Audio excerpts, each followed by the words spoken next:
Today, we're opening a file on what might be the most classified subject on Earth. This isn't speculation, this is a forensic analysis, piece by piece, of a really chilling discovery at the South Pole. Let's get into it.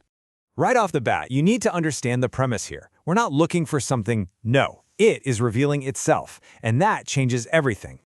Our analysis has to start with the initial detection. We're going to look at the hard data, the telemetry, the sensor readings, all the stuff that set off major alarms at the highest levels of intelligence.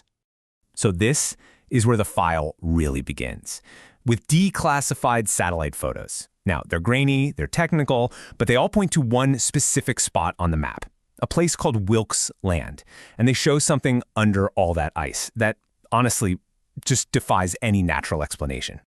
You know, when the first ground-penetrating radar and gravity sensors passed over this area, the system didn't just register a find. It triggered an anomaly alert. That's a designation they only use for things that fall completely outside of known science. And the first piece of forensic evidence is just startling. It's not about what is there, but what isn't. The data shows what you could call a gravity hole, a huge area where gravity is weaker than it should be. It's as if something miles wide was just hollowed out of the Earth's crust. Now, to be clear, these gravitational anomalies, they exist in other places. But the one at Wilkes Land, it's totally unique. Its sheer scale and the fact that it's sitting directly over the object the satellites picked up suggests they're connected. This is the anomaly's footprint. Okay, so here's the crucial part. It's how all the data comes together. It's not just one weird thing. You have high-res thermal scans showing it's actually generating its own heat. Then, radar signals they send to map it just vanish. They're absorbed into nothing, into a void. On top of that, satellite mapping shows an unnatural symmetrical pyramid shape. And there's a massive magnetic distortion, just like the one over the mysterious Lake Vostok, centered right on this spot. You see?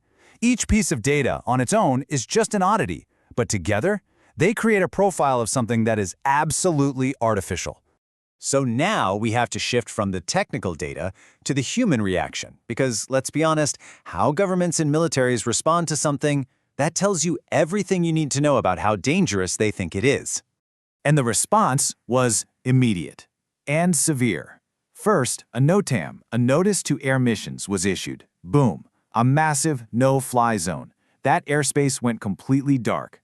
Second, we have leaked flight manifests confirming multiple LC-130 Hercules transports, we're talking heavy-duty military planes, were diverted to Antarctica.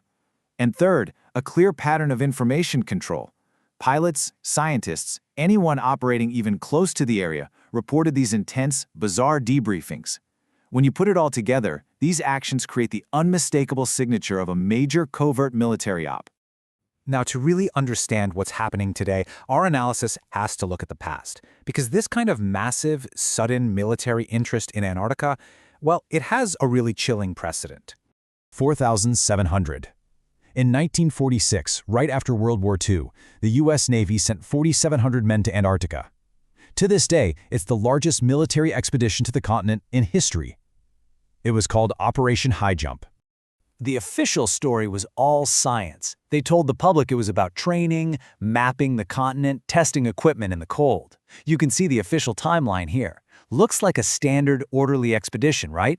But look at that end date. The mission, which was planned for months, was suddenly cut short. Why? Because the guy in charge, the famous Admiral Richard Byrd, he wasn't talking about science when he got back. In an interview, he gave this terrifying warning. He talked about a new war, about a hostile enemy that could fly from pole to pole at incredible speeds. I mean, that's not the debrief from a scientific mission. That sounds like a report from a battle. And if you dig into declassified files and leaks from other countries, you get a much, much darker picture. Soviet intelligence, which came out after the Cold War, claimed High Jump's real mission was to find and destroy a secret Nazi base. Official records do confirm unexplained aircraft losses. And then there's insider testimony that talks about a direct engagement with unidentified flying objects, a mini-war that the U.S. task force apparently lost. So our analysis now has to turn to human intelligence. We're talking decades of testimony from military and civilian people who finally broke their silence. I mean, just look at this account from 1985. A medevac flight crew, totally in the middle of nowhere, spots this massive, perfectly round hole in the ice. And what's even weirder, they saw vehicle tracks leading right into it. It suggests an entrance, a door into the ice itself. And this is where all those stories start to lead. On the left, you've got a diagram from whistleblower Corey Good. He claims a German breakaway civilization, called the Dark Fleet, operates from bases in Antarctica. And yeah, this is supposedly the same Nazi remnant that Operation High Jump was rumored to be hunting. On the right, that's an artist's drawing based on testimony of what's allegedly down there. A gigantic industrial complex, a spaceport, all hidden in geothermally heated caverns. According to these insiders, the story basically unfolds in stages. First, the discovery of ancient, non-human ruins. That's followed by a Navy SEAL team finding a massive, still active base. Then you have this coalition of corporate interests and these breakaway groups that start excavating and exploiting the tech. And finally, what we have today, a continuous secret operation to pull artifacts out, all hidden from the world. This brings our entire investigation to its final and, frankly, its most urgent phase. The cover story for this entire secret has been a mile-thick sheet of ice. The problem is, that cover is melting. And look, this isn't a theory. This is NASA data. Thermal imaging shows a dramatic temperature increase across West Antarctica, the exact location of Station Zero, and these other reported anomalies. The timetable for this secret is no longer being controlled by governments. It's being controlled by the global climate. The sources are really clear on this point. Natural processes are taking over. The melting ice, sped up by volcanic activity from below, could soon make keeping this whole thing a secret totally impossible.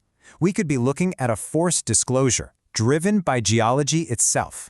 And hey, if you think hiding a secret city under the ice sounds impossible, you just have to remember this one historical fact: Project Iceworm. It was a real, top-secret U.S. plan to build a network of tunnels under Greenland's ice to hide hundreds of nuclear missiles. The precedent for militarizing the polar ice caps is not a theory. It has already happened. So our forensic analysis ends here. The data points to a structure, the military response points to a threat, and history points to a secret that's been kept for over 75 years. As that ice melts, the final question really isn't if we'll find out what's there, but when. And are we prepared for what comes out?